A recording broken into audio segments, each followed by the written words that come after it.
Let's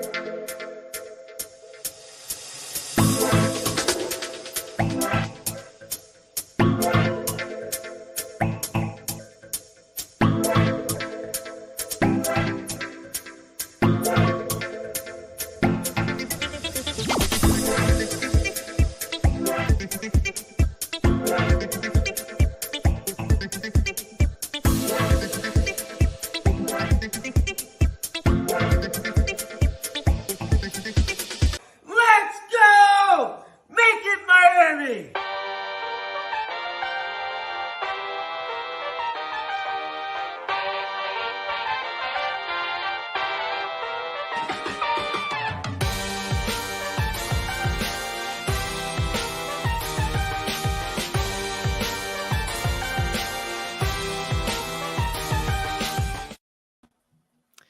Fish on First live. Here we are, Friday night. Marlins heading into a Chicago White Sox series, beginning of a new road trip. We are presented by La Pop, as usual. Go to check them out, lapop.com for more details. Visit them in Doral. Always presenting our show throughout this entire season as we have a intimate panel once again. Myself, Kevin Barral, Alex Carver, taking you through what's up with the Marlins at their longest winning streak of the season, coming up pretty quickly on one of their longest winning streaks ever. And now things are really good. Things are going pretty well for this team. 7 games over 500. And and LMF was still in our intro from the last show. He was a panelist on the previous one. I have to warn you ahead of time, I'm probably going to make a tweak to that intro moving forward. But I still haven't had the time during this big transition of ours. That's still just a couple weeks old. But we appreciate the support of him, all our other super subscribers. You guys keep us going. You guys get featured in prediction time towards the end of the show. Without further ado, let's just jump right into what happens the previous series to keep this winning streak going. Everything in the right direction. We knew that this was a soft spot of the Marlins schedule, back-to-back shitty teams.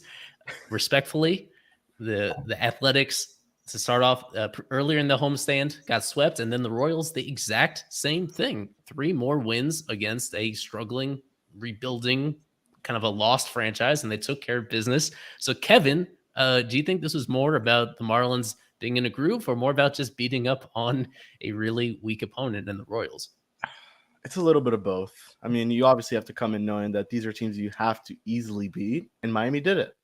The pitching looked good. The bullpen looked good. You look at that final game, they looked great. I mean, no real complaints on my end about this series at all. Arise now hitting 403. Jesus Sanchez continuing to show off his opposite field power. Brian De La Cruz is still getting it going. I mean, you can't be disappointed about this team whatsoever in this last homestand at all. I mean, and yeah, I mean, you talk about, is it more about the Marlins in a groove or more about them beating the shitty teams? And I mean, you're playing the 2 worst teams in the American League here, and you're now playing another really bad team in the AL and the White Sox, who somehow still find themselves in contention for a playoff spot because of how bad the AL Central is. But Miami's playing good baseball, and you can't really complain about it. I mean, you're facing a good pitcher tonight. You're facing some pretty good pitching this series. I know it's Dylan Cease, and he hasn't looked as good, but you never know. Dylan Cease could give you a good game. But, focusing on the Royals, Luzardo looked good. Cabrera, I think he looked good, but we were stripped away from a pretty good start. Only was able to go 5 innings due to the blister. That is something that's been bothering him for a while. He literally couldn't spin the ball anymore. He mentioned that specifically with the curveball and the slider. And then that first game, you can't be mad about it at all. Miami coming back down from 4 runs. I believe they were down 4. And, just a good series overall.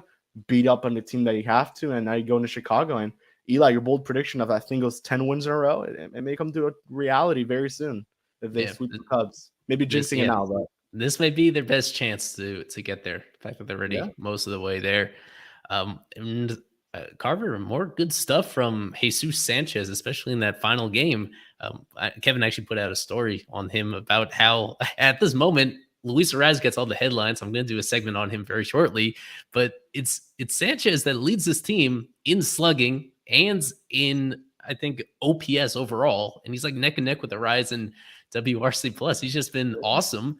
And he's doing it by like using all fields and probably using the opposite field more than he is pulling the ball. For a guy that last year was like super pull happy and so undisciplined, he continues to look like a whole different guy, doesn't he? Yeah, it's kind of the main thing, honestly. That and hitting lefties were his two main things. He started to show that he could hit lefties in spring.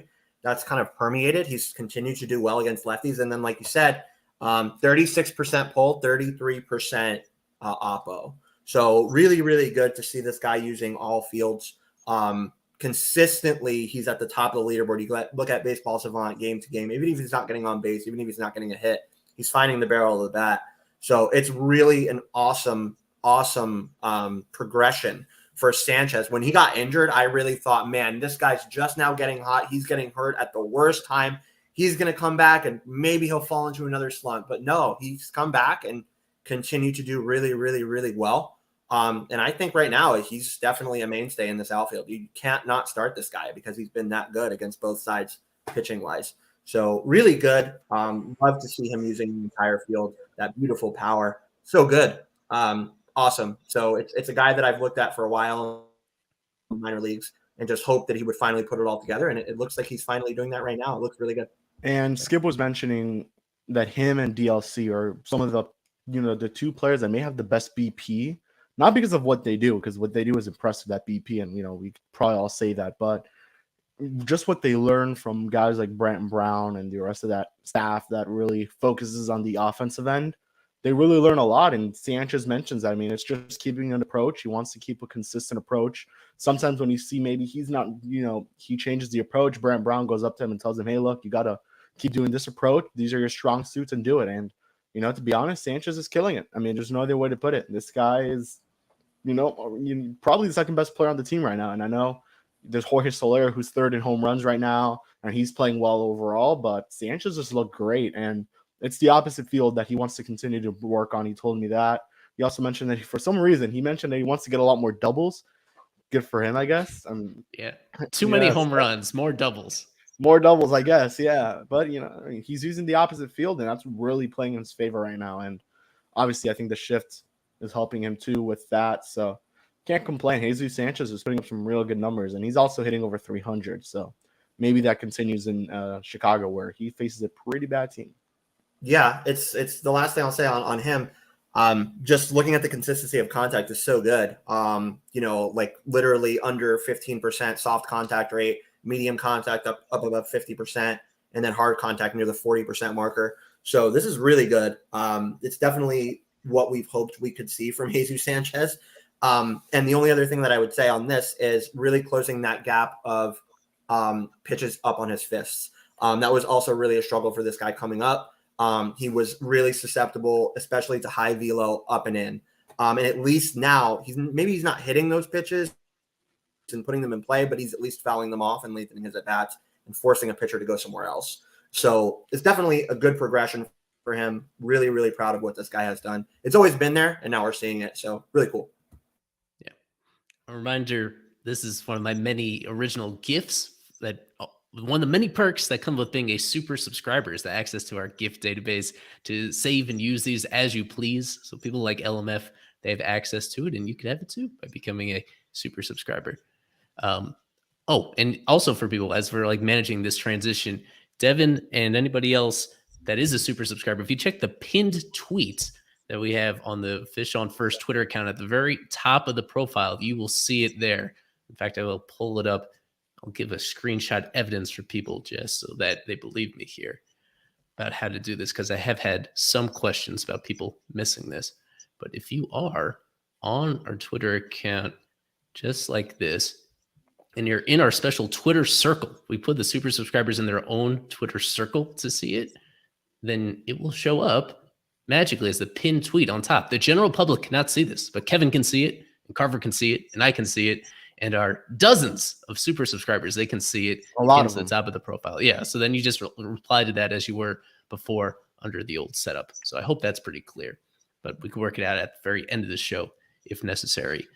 So anything else on this series just before we move forward?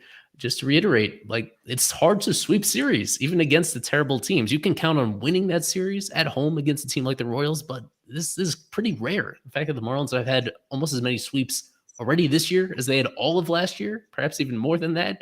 Like, this is unusual. And it took a lot of offense. The fact that as a team averaging 7 runs a game over the course of this series, this is a team early on for most of this year. The narrative has been that they're squeaking out these close games. Maybe they're getting a little lucky. Well, they really need everything from Skip in order to pull out and make the difference in late inning situations. And that was what was a refreshing difference about this, is that they won all these games comfortably in the end. Yeah. I mean, they got the scare in that first game and had to come back. But by the time they got into late innings, for them to the offense to be performing better than ever from a wide variety of guys, from Joey Wendell getting going, for who else has been getting going? Well, obviously Arise has taken his game to a whole new level, and to have Soler, to have De La Cruz be almost as hot now as he was early on in the year. Like, it's a really deep lineup.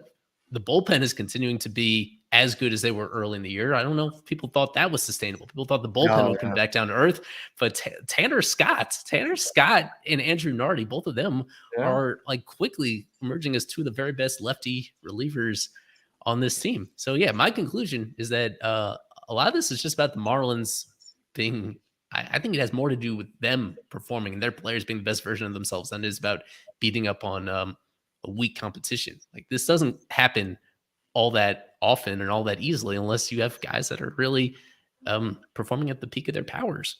And that's someone who I wanted to mention, Tanner Scott, you mentioned, and his command looks so much better. He looked really good in that last game. And we finally saw AJ Puck, who made his return in that final game. I think he struck out all 3 to finish it off against the Royals there. And then De La Cruz, we're starting to finally see consistency, unlike streakiness with DLC. He looked good. He looked pretty bad at the start of the month of May, and then from there on out, it's kind of the middle of the month to now, he's looked really good. And if him and Della and Sanchez could really just stay consistent, not see that streakiness, you got to start wondering what you're going to do with Avi Garcia, because Jazz comes back, he's getting plugged right into center, and DLC and Sanchez are playing their way to consistent playing time. And I would like, and if you're trying to win games, you're trying to put your best players on the field. Sanchez and De La Cruz are your best outfielders right now over Avi Garcia. And I know he had a setback and it's going to take him a while to get back, but once he gets back, obviously that's something you have to ask yourself. And obviously we're going to talk about roster moves soon, because we know Trevor and all that scenario. It's going to happen soon. Really liked what we saw from Luzardo in this start too. I think this is really, really, really like peak Luzardo that we saw. And I know that he faced a pretty bad team, as we see on the screen with Kansas City. But just a good confidence-building start for him. Changeup was back, 32% CSW percentage on the changeup in that start. Still very slider-heavy, but, man, that slider is so good. So still slider, fastball-heavy like I've been talking about. We saw the changeup come back a little bit, and he was able to be effective with all 3 of those pitches. So, man, really good start. Luzardo, only the 2 hits, 8 strikeouts. So good. We saw this guy, and we talked about him at the beginning of the season as somebody that we thought could really, really make a name for himself and come back from where he was as a prospect. Kind of struggled at the beginning of his major league career, and now here he is with the Marlins, and he's doing so well. Really like this guy. Saw it from him since high school. It's a guy that I continue to really have high hopes for, and he kind of showed it in this start. Really good. So I think this was probably one of Luzardo's best starts of the year so far. From here, we go to what I imagine is going to be kind of a recurring segment every single show, as long as his batting average begins with a 4, on Luis Arraez. And what more is there to say about Luis Arraez at this point, as he just gets better as this year goes on? He's been leading the league in hitting since like mid-April, and now he is 70 points ahead of anybody else in the majors in batting average. At 403 entering tonight, nobody else had higher than 333. There was a belief around baseball that offense would flourish with the shift going away, that we'd see batting averages go up across the board. And the reality has been, it's only made like a kind of subtle difference for most of these players, except it's Arraez, someone who wasn't even being shifted much in the first place, that has gone from barely winning the AL batting title last year to having no rivals at this point. His only rivals are ghosts, as they say. He is Tony Gwynn. He is Rod Carew. He is Ted Williams. Those are the guys he's in the conversation with right now. So Kevin, is there just anything more to say about how he is doing this, how he is getting even more hits recently than he had been early in the year, and now that he's the fact that he's taking the game to his new level. We knew how good he was when the Marlins acquired him, or we thought we did, and he is continued to just exceed even the highest expectations that we could have had. Yeah, what Arise is doing is something I don't think any of us have ever seen before. Maybe Alex, who has lived on this world a little longer than all of us. But man, this guy's hitting 400, and it's June 9th. If he just continues to get at least one hit, maybe 2 hits a game, he's on pace to kind of do something that's never been done in baseball before and just hit way over 400. And not only that, he's going to win the AL and NL batting titles in back-to-back years. I don't think that's ever been done either. I know DJ LeMahieu done. Oh, you're right. You're right about that because it wasn't LeMahieu did it in both leagues, but they weren't back-to-back. Yeah, weren't back-to-back, exactly. So Arise would be doing something new. And not to bring this conversation up, but man, what are you going to do about the contract extension? Because this guy, he's going to be commanding the money. And, what he's doing right now, I mean, all he has to say is, I hit the first cycle in Marlins history. I hit over 400 with the Marlins. I won back-to-back batting titles. And, the pace maybe he's someone that could probably sneak into, and call me crazy, but he's been playing some pretty good second base. Why not sneak him into that Gold Glove category there, where he maybe is a nominee at least? Now you're going to call me crazy and I see Eli laughing, but he's been good. He's been good. And he's doing everything that has been asked for him. He barely strikes out. He barely walks, I think. Maybe he has a higher walk rate this year, but he wasn't known much for walking. But he's done everything he has to do, and he just finds the baseball, man. He hits it wherever, up the middle. Now with the band of the shift, he's hitting that baseball up the middle so much more. What he's done is crazy, and it's something we'll probably never see again unless he continues to do what he's doing and he does it next season. But he's going to win the NL batting title, and he's going to make history with this team. And all I'm asking myself is, man, what's the price you're going to put on Luis Arraez when you try to extend this guy?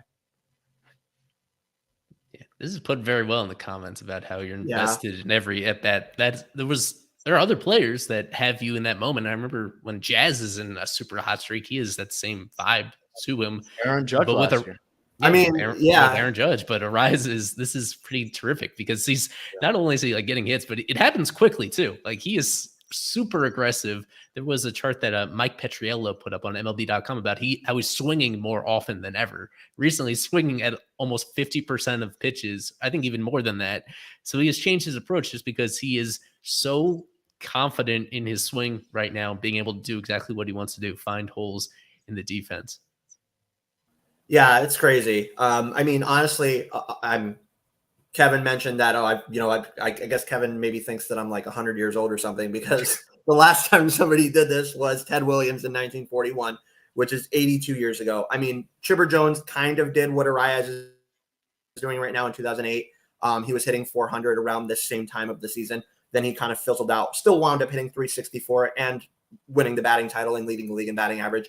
Which, unless Arraez somehow just all of a sudden stops being himself, I think he will win the batting title. The craziest part, though, is the guy doesn't hit the ball hard. He really doesn't. He has a 1.9% barrel percentage. He does not find the barrel of the bat. He just has such a good approach, like Eli said, and the ability to at least find the part of the bat that he needs to find and the ability to go to all fields and just settle for base hits, attack fastballs early in the count. He's been getting killed with fastballs early in the count, still swings at him.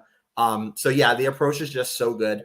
Doesn't hit the ball hard whatsoever. He settles for his singles. If he takes a walk, he takes a walk. It's fine. Doesn't really strike out at all. But yeah, he's just so confident in his approach and what he's doing at the plate as a left-handed hitter.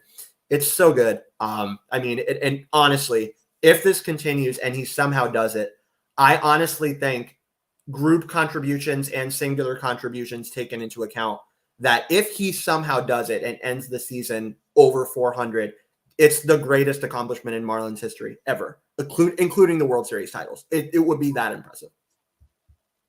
Yeah. Hold on just a second. I want to find some poll that I put up recently. I knew what the results were going to be, but I wanted to see exactly how lopsided they were. Everybody, as you guys correctly point out, maybe there's a chance that he gets to 400. Maybe he is in that territory. I would just want to take a baby step for a guy that hit only 316 last year. The poll that I put up a couple days ago was whether we think he's going to break the Marlins single season batting average record, which is held by Hanley back in 2009. And 97% think that he's going to finish above that number. So I was not surprised by that. And I voted yes too. I agree. I'm not negative about everything. I think he's going to set a new standard in that regard. Still, he doesn't hit the ball hard, as you pointed out. In fact, very opposite end of the spectrum. He hits the ball on average about as soft as any regular in the big leagues. So for him, if there's only so many variety of hits that he's going to get, right? Because he's hit one home run that barely snuck over the wall. And without having those home runs, where are those other hits going to come from? If there's not a whole lot of them that get past the outfielders, although there are occasional ones. I can think of some on this homestand where he did hit it over the outfielder's head. It's just that the vast, vast majority of them are between the infielders and the outfielders, because he's not even getting very many infield hits. When you look at somebody like Ichiro, at least he was a guy that had enough speed to pick up hits that way.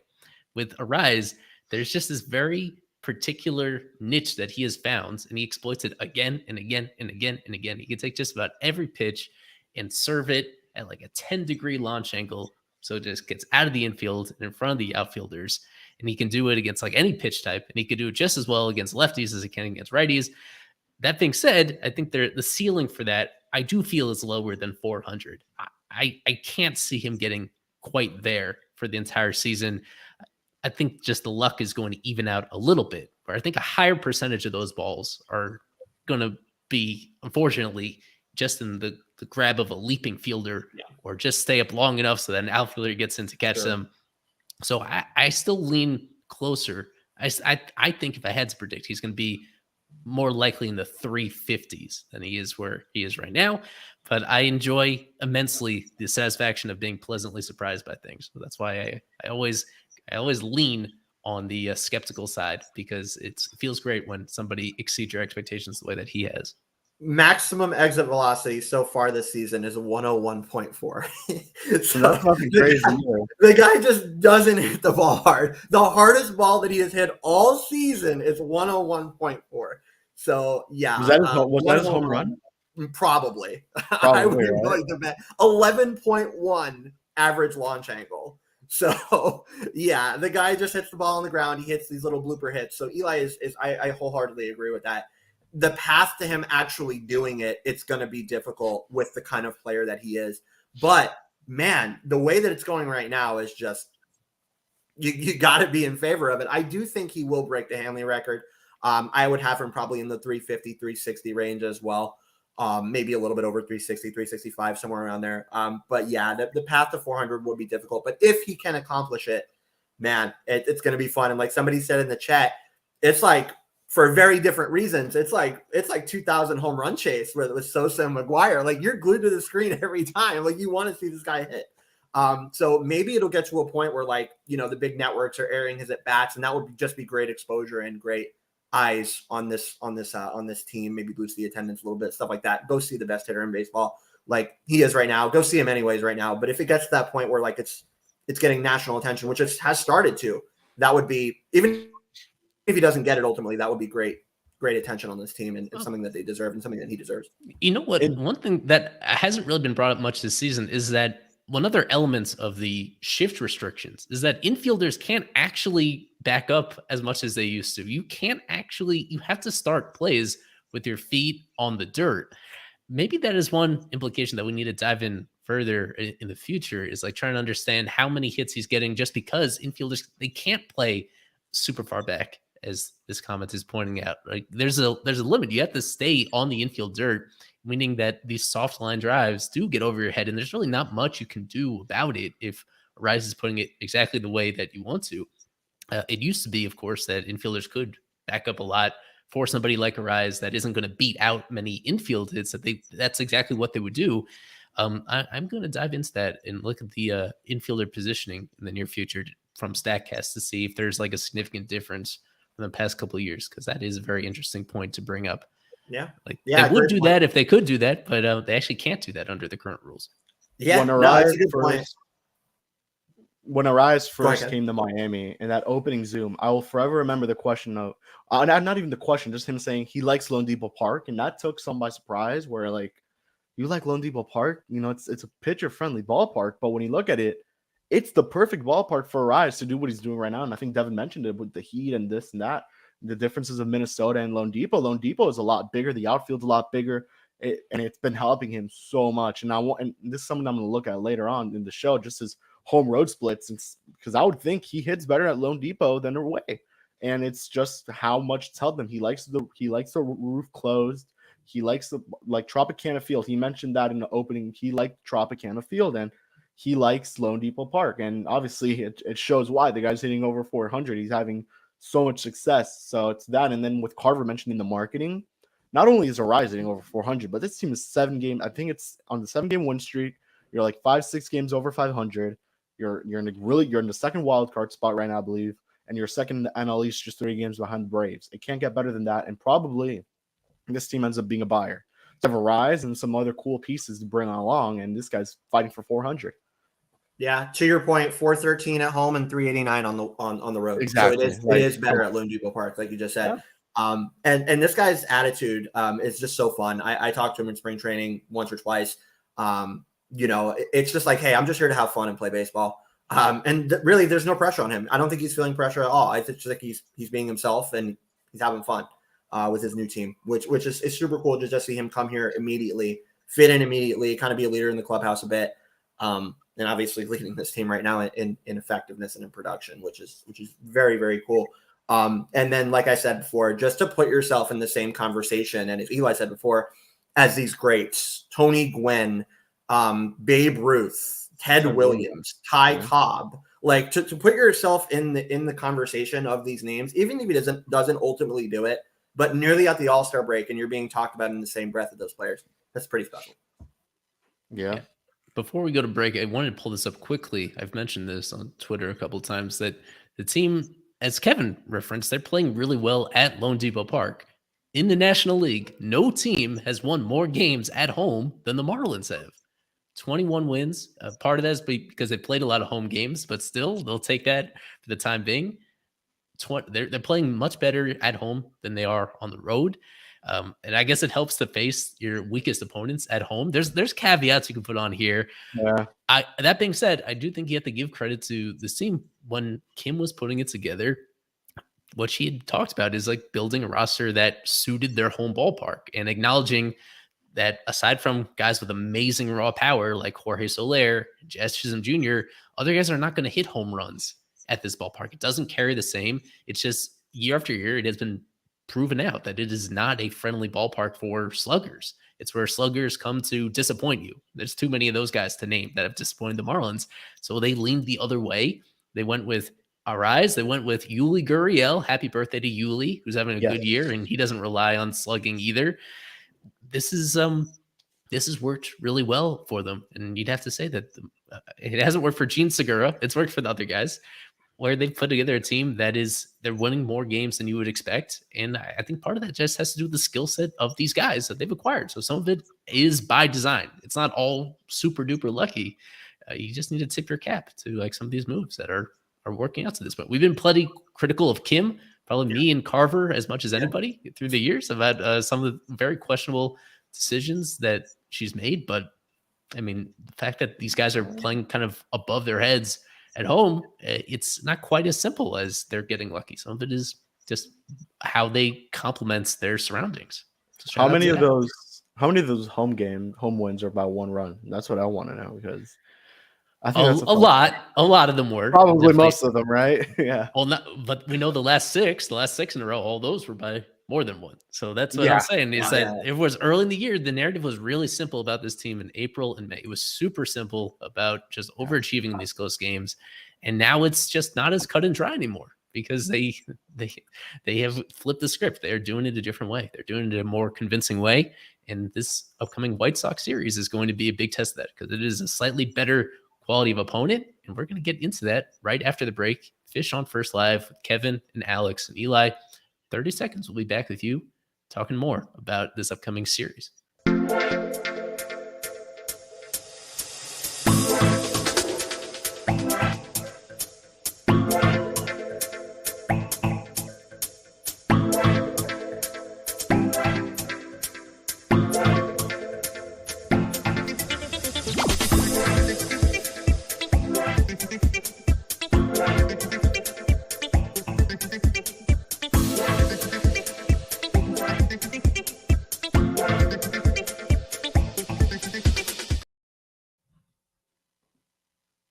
back. Fish on First Live, presented by La Pop, about 40 minutes away from first pitch between the Marlins and the White Sox. The three of us, three very familiar faces covering what's going on with this team. Just to pull up some questions in here. We know that, with Jazz finally getting the go-ahead to do baseball activities, he is steadily ramping up. He had initially made it seem like this weekend was his target return date, and as we found out, that is not the case. He is not on the roster tonight. He's not going to be this weekend. It is a long road trip, so there is still 9 days between that and the end, potentially from the get back. If I'm going to make an educated guess, it is that he returns. Me and LMF seem to be on the same page here, that we expect him to come back right after this road trip. That maybe a week or so from now, he'll go on a brief rehab assignment. And then after playing a few rehab games, maybe next weekend, that would be the logical timeline for him to return. That's just our best guess at this point. But is that where you guys are too? That you think more likely the next home stands? That's probably where we would see him back in center field for the Marlins.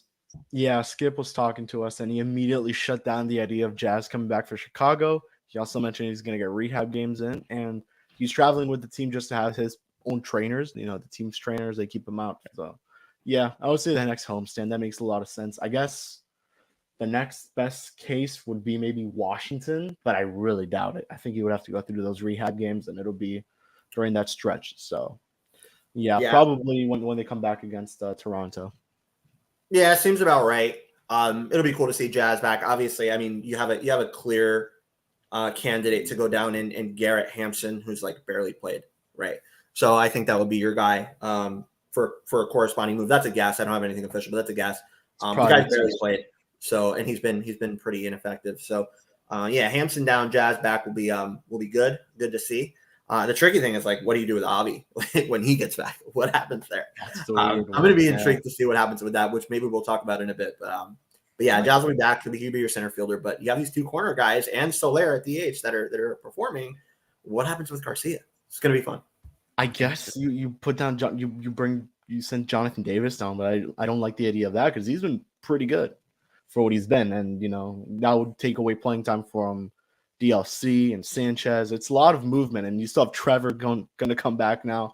Likely, I think that's what we all think. Yuri's going down. Unfortunately, I highly disagree with the move, but that's probably what's going to happen. It's a lot of moves, and I guess it's a good situation to be in. So, yeah, we'll see. And obviously, I think the trade deadline is going to be very important to how they're going to shape up the rest of this roster. And a couple current events to acknowledge. Anthony Bass designated for assignments by the Toronto Blue Jays today. He'd been very mediocre this year. He was pitching low leverage innings and he was struggling, but he kind of accelerated his departure with an incident regarding his views on this is Pride Month and his views on the LBGT community. That they went back and forth, trying to resolve it, trying to patch that together as best they could, and ultimately it seems that the Blue Jays were just not worth the trouble. Not worth the trouble if you're putting up a below average ER, if you're just not a good player and you're drawing this unnecessary attention to yourself. So he's in DFA limbo right now. We'll see if he gets claimed by somebody. I don't think he's going to return to the Marlins. They were the ones that traded him in the first place, of course. And for the trade deadline itself, I think it's August 1st this year. August 1st at 6 p.m. Yeah, it's got pushed back just a little bit from the traditional July 31st start date in there. But I want to talk about the rotation at this point because that is a pretty big hot topic at the moment.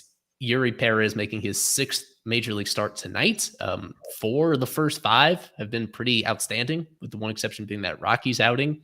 Yeah, he's been terrific, but now the question is there still room for him? There was room in the first place created by the injuries that the Marlins have had with Trevor Rogers and with Johnny Cueto. Both of them have been out a while.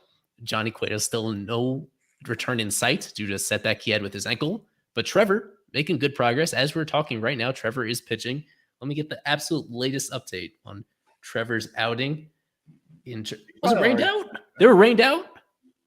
I think they were. It's saying it's postponed. Do I have that right? Were they postponed today all of a sudden? AAA Jacksonville? Yeah, it looks like it. That'd be an interesting wrinkle. That'd be very interesting. Yes, today's game Yeah, has they did. They got okay. They will So- have so- a doubleheader tomorrow. Actually, Oh, Okay. so Trevor probably pitches one of those. Yes. I don't think they're going to skip him, and I don't think Trevor they're still Yeah, comes back, folks. It's back fine. to back doubleheader. It looks like first game starting at 5:05, so it looks like a back to back doubleheader, as is per the usual in minor league baseball. But yes, a back to back doubleheader starting at 5:05. I hate that they start so late in the double headers. Whatever. I'm guessing. I haven't seen Jacksonville's tweet yet, but I'm guessing 7-inning games. I'm thinking. I'll check. I was Yeah. just looking at the tweet right now. That's usually the standard is 2 7-inning games, so plenty of time for Trevor to get into one of those games. I'm sure he will. Right. So reset the circumstances. Perez goes again tonight, his 6th major league start. Trevor was supposed to go today, but now he gets pushed back, presumably to tomorrow. And well, we'll see. But if I'm doing my math right, the Marlins Yuri's spot is going to come up again 5 days from now on the 14th in Seattle. And if Trevor is pitching tomorrow on the 10th, he's not actually going to be fully rested to switch spots with him on the 14th. Isn't that an interesting wrinkle? A lot of us had assumed, even voices as loud as Craig Mish, kind of insinuating, I could put up Craig's tweet right now, just to get everybody on the same page, that it was not a coincidence that Trevor was lined up to go tonight, that Perez was lined up to go tonight, presumably that they would switch places during the next turn in the rotation. But now, the way that things shake out, they're not lined up to go at the same time. And in fact, the next start after this for Perez is going to come before Trevor's ready to pitch again. So that certainly changes the whole discussion that I planned on having, because I think that he may get one, just based, we're doing this on the fly, but I think we may get one more. I think he's going to get one more beyond today, regardless. Don't you? The way that this kind of shakes up their plans. Yeah, unless Miami trades a pitcher, which I highly doubt, but it's probably it's Yuri against Luis Castillo. I think that'll be on Wednesday, so that'll be a fun game to watch. Yuri's done everything. Look, and we'll go to it because eventually, what it looks like is Yuri's going to get sent down. It's still worth mentioning that I think everyone here probably disagrees with the fact that they're going to send down Yuri. He has showed he's done everything he's had to do at the big league level. He's made the adjustments he has to. Even when he's been adjusted to, he's adjusted right back, and he's looked really good. He looked really good in his last start. He's looked really good. Really, I have no complaints with Yuri. I would obviously like to see more of the change up, but besides that, you have to be really happy. And I really do believe Miami should go and use that 6-man rotation, but you would have to send down a reliever. I believe that's how it would work. Eli probably knows best, but I think you would have to send down a reliever to make that 6-man work. And usually, I think Eli also mentioned this on his podcast, the official show, that this isn't something that's going to be a year-to-year thing. It's probably just going to be for the maybe remainder of the season or until a move is made. And you start to think what's going to happen. So we'll see. Now this changes it up a lot. So maybe Yuri does get one more, and that'll be against Seattle. But, man, if he shoves tonight and he shoves in Seattle, sending Yuri down is going to be a really, really bad look for you. And you're bringing up Trevor, who, as Eli mentioned before the stream, has not been good since 2021, the middle of the year 2021. So now he's had some really good starts between then and now. But Yuri's the one who's been good, and he's been consistent. So, and I think Yuri staying at the big league level is probably what's best. It's where he's going to learn best from the best of the best. You have Mel Stoudemire, who's probably one of the best pitching coaches in baseball. So you do that, or you send him down to AAA, where you don't know what's going to happen. Now, obviously, he's going to shove, and he's going to show that he has no business being in AAA. But again, I mean, the team knows what they're doing, and I guess bringing Trevor up is what they want, and having Yuri back down. And this was always the plan. Let Yuri make a couple starts and then send him right back down. But, man, he's pitched to the point where it's hard to send him down, and that's where I think most of us are going to disagree when that move does eventually happen. Yeah. I still think that it's going to be somewhat contingent on the results with Yuri, as impressed as we've been. You look at the savant sliders, and you also look at just the expected stats, that he is overperforming a little bit. He's been great. As he entering this series, he's had back-to-back scoreless outings. Of course, they have been 5-inning outings. They have this limitation on him that they believe is for his own physical well-being, that they believe that they want to stretch him out to a certain number of innings over the course of the season and limit him to a certain number of pitches within his starts. The other function of that is he doesn't have to face a lineup 3 times in the way that other starters do, the way that even some of the best starters in baseball struggle with.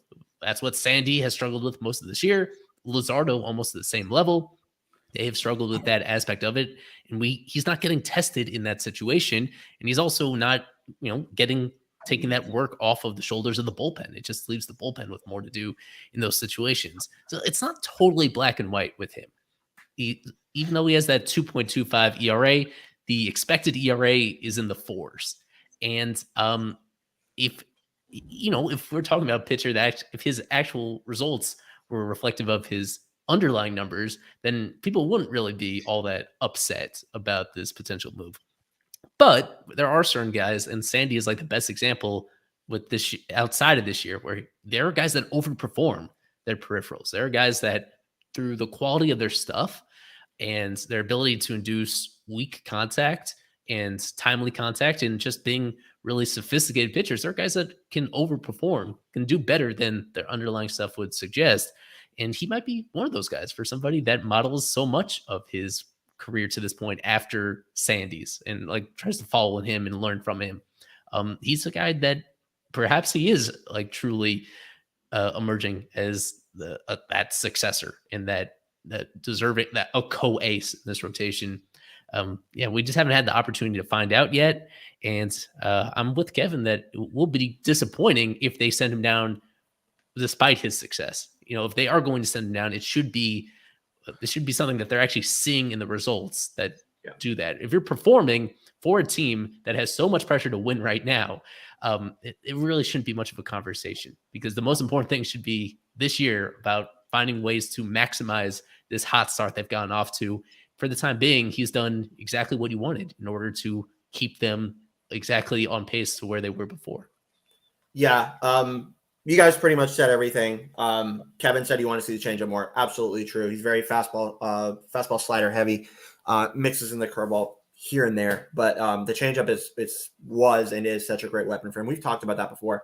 Just hasn't happened yet for this pitcher. He kind of tried to mix it in his last start, but didn't really have the feel.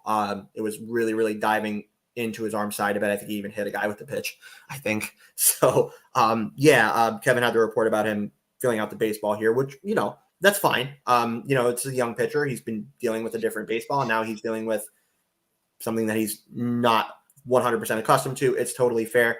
The thing that's going to make the difference for this pitcher is innings and time. He needs innings and he needs time, is really, really what he needs. And I really think that what he has to work out can and should be worked out with Mel Stottlemyre and the Major League coaching staff. I think this limit and cap on him, I understand that they're being very careful with a guy that just turned 20 years old. But man, when you look at the quality of stuff and the quality of extension, the quality of velo, fastball, spin, everything that you see on your screen in comparison with somebody like Rogers or anybody else that could possibly replace him, if you're serious about competing, it's got to be him. Like, you got to get this guy up. You got to keep this guy up. You got to let him continue to learn. And you need to really keep him with these major league coaches that are going to bring out the best in him. Not to say that there's bad coaches in AAA or AA, because they're great. But, man, the experience against major league bats, he's not been bad at it. He's actually been very good at it. So get him off of this leash. Let him go. Let him be himself 100%. No more of this 80-90 pitch. Let him go. Like, of course you want to protect him, but let him go. This guy's never been injured. He had slight arm fatigue last year at the end of the season. I understand that they're being careful. I really do get that. But, man, in a year that you're trying to compete, this is one of your most talented guys, a guy that people show up for, a guy that the market wants to see pitch. You got to keep him up. You look at the comparison of Rogers, very, very fastball heavy this year, really, really struggled with command. I have doubts about Trevor, and it sucks to say that because Trevor made a lot of strides in recent years with Mel and the coaching staff. Like I said before, I think Yuri is in line to do that same thing, but only if he's here. Like, I really, there is a very big fall off, I think, from Perez, 20-year-old kid, to Rogers, who has not been good and really struggled and fallen back. So I think this is a mistake. I don't agree with it. You got to get him off this leash. And if he's off the leash, he's got to be up, but they need to get him off the leash first. If you're trying to win games, you have to keep Yuri. That's the way I'll put it. This team is in a position that they haven't been in God knows how long. If you're trying to win games right now, Yuri Perez is your best option over Trevor Rogers. And I like Trev. Trev's a really good guy, and when he's on it, and he's really damn good. But right now, it's either 6-man rotation or you gotta see what you do. And I'm not gonna say trade, but it wouldn't hurt to maybe trade Trevor Brax, one of the two, to keep Yuri in the rotation. And you would probably want to acquire a catcher or shortstop in any trade. So that's all I'll put in. Obviously, we're still 2 months away from the deadline and making those decisions, but you have to make some decisions now. And the only way you could justify sitting Yuri down is if you say you're going to stretch him out in AAA, and you're going to stretch him out for real. Not no, I'm going to let him go another inning. No, I'm going to let him go 7, maybe even 8 innings in AAA, and I'm going to let him go over the 90 limit, the 90 pitch limit. But I would have liked to see that done at the major league level. And I understand they're trying to win now, and maybe doing that is a little risky. But if you're going to do that in AAA, that's fine. Do it in AAA. But right now, you're trying to win. Yuri's your guy. So this Trevor conversation, I think will be 2 more shows until we really go into it again, because the way that this pushes him back, he's not going to be ready for the Mariners series. It would be the Nationals next weekend that, they'll have that very interesting decision to make. As we are about 13 minutes left in the show, we could dive into this particular series between the Marlins and the White Sox. White Sox get some disrespect because they made a lot of ugly headlines early in the year. They got off to a terrible start. Just a lot of underperformance from probably more so than anybody, their starting rotation, but also a couple key bats in their offense as well. The thing is, when you play in the American League Central, you're never really out of it, or at least you're not out of it by June. Their entire division is now under 500. Actually, I could put that up right now just to get everybody on the same page regarding this, that they're in arguably the worst division in all of baseball. So despite getting off to as terrible starts they have been recently, over the last month or so, they've been winning most of their games. So they've gotten themselves up to 28-36, and they're just 3.5 back in their own division. People have been looking at the White Sox as a logical trade partner for the Marlins. We could get into that in a moment. But for the time being, they're alive in their quest for a playoff hunt. They're very much alive. They're just as close to winning their division as the Marlins are behind the Braves. So there is no rush on their part to give up on things, considering all the veteran talent they had, considering what their expectations were entering the year. What do you like? How do you sum up where this team is right now, Kevin? Because they got off to that really awful start the first few weeks, but they've been treading water since then. And maybe it's they seem to be a better opponent than the Royals and the A's were when they came to town. Yeah, this is probably the best bad team you're going to face in this stretch, because at the end of the day, they have some guys. I mean, you go back to that lineup, and a good chunk of those guys were in the All-Star game. I know Grandal's really has having his best season as a White Sox. You have Luis Robert, who's a really good player.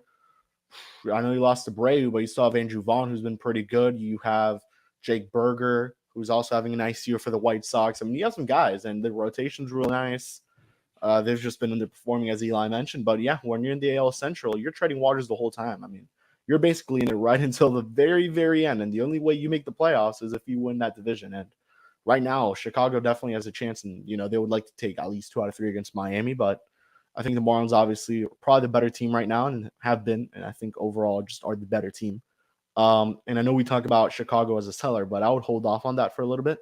Maybe another month and see what happens in that AL Central, how that all lines up. Because even the Tigers, who are, probably the worst team there aside from the Royals, they're still somehow in it and have a chance to win that division. So you really can't mark any team there as a seller until there's a team, maybe probably the Twins, likely the Twins, take a very nice lead over the Guardians or the White Sox. And that's when you could kind of say, all right, these guys are selling. Because I know I see the Twitter rumors. I see everyone wanting Tim Anderson and Grandal and Salvi Perez, which I'm not even going to talk about that one. But yeah, White Sox are a good team. I like what we're going to see tonight. And this is also another good test for Yuri. I do like this team against Yuri a lot. I want to see what Yuri does against the White Sox team that is very experienced, because I feel like Yuri's played some pretty easy competition aside from the Angels. And, thus far in his career, I guess until that Angels start, the best team he had played was the Reds. So He's playing the White Sox, and he's going up against Seattle, which is another very fun and good team. So he's gonna have a tough challenge, and I think this is a pretty good team that you're facing. Again, they're aggressive, and you look at the K percentages. This is a very aggressive ball club in terms of how they want to play. They don't walk too much. I think the lowest walk rate in all of baseball. They walk less than anybody else. Then there it is. And so, these guys are going to be aggressive out there. Your best, most patient hitter, I guess you could put, is Angel Benintendi, who is only striking out of 14%. So it's going to be a fun game to watch. And you're facing Dylan Cease, who was arguably one of the best pitchers last season. I think he's also Jewish, so it's Noah's boy. So we'll see how that goes. I think it's a great opportunity for Yuri to feel his stuff out against a team that chases and is very aggressive, as you guys just mentioned, a team that walks at a 6.6% rate. You can go out there and maybe tinker with some things, maybe feel out the changeup a little bit, maybe feel out the curveball a little bit more. Don't really have to challenge inside of the zone too much. So I think this is a good spot for Perez. I think he matches up very well against this White Sox team that is very, very aggressive. Guys are aggressive against Perez because his stuff is that good. I think he's going to show up tonight. I think he's going to be really good tonight. I think this is a really good spot for Yuri. I'm really excited to see what he does. And as we just mentioned, if he continues to do well, it's going to be all the more hard to send him back to presumably Jacksonville or maybe Pensacola or whatever it may be. So yeah, it better be Jacksonville. If it's Pensacola, I'm going to freak out. But yeah, it should be Jacksonville if he does get sent down. Holy shit, if it's Pensacola. Yeah. As we just said, but Kevin, I agree. It's a lot of experienced hitters. There are some names on this team. I'm sure we're going to talk about Tim Anderson, so I won't go into him.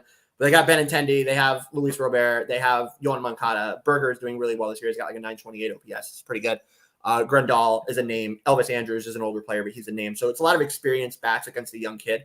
So how does he play up to these guys that he probably grew up watching? A lot of them, at least. So that's going to be cool to see, which is probably a lot of the guys that he's faced already, but especially on this team, he probably grew up watching a lot of these guys. So it's going to be cool to see Perez go up against a pretty experienced squad. But I don't think he's going to have to challenge that much. So I think this is going to be a fun start to watch for Perez. I'm glad that Tim Anderson's in the lineup, and hopefully he is. So people could finally see how underwhelming this guy is and how underperformed he has been this season. He's putting his lowest WRC plus of the season right now. He has been horrible. There's no other way to say it. His defense is not good. He's barely getting on base. He's not hitting very well. So I would really like to know why fans out there want Tim Anderson on the Marlins. I know it's a nice name. It's a very marketable name. Him and Jazz is going to be very fun. Aside from that, he kind of sucks. I mean, Joey Wendell's probably going to heat up a little bit, and he's actually been pretty good as of late. Tim Anderson's overrated. I know Louis Adil Weiss, who probably is watching this, would agree that Tim Anderson's overrated because he said it many times. Tim Anderson's not that good. And, probably he's going to go off this series now that I'm saying this, but I'm just saying he's not that good. And I don't think he should be a trade target for the Marlins. So I would like to shut that one down. And unfortunately, the Royal series ended, and Salvador Perez is the other one, but we won't get into that one. Yeah, I will explain briefly what this is. I made this chart. This is the last calendar year, so dating back to June 9th, 2022. I just, in reverse order, I looked at the worst hitters in baseball during that span over the last calendar year. Well, with Anderson, he briefly had an injury last year, and he returned from it in June. And then he got his injury. His season was then shortened by injury. And then this year, he's missed some time. So he hasn't been like on the field regularly. He's only played 83 games over that last full year, only about half the games. When he has played, he has been just terrible. He has been, the easiest way to describe it is he has been Gene Segura-like. We know how Carver feels about Segura. We know how most people feel about Segura. This is over the last calendar year, not only about this year, but a larger sample going back to the second half of last year as well. Like, Tim Anderson just hasn't been himself for a very long period of time. He's not getting on base, and that's always been somewhat of like the weakest part of his game, is getting on base when he's not getting hits, but he's not slugging either. He has a 300 slugging percentage over that last 83 games.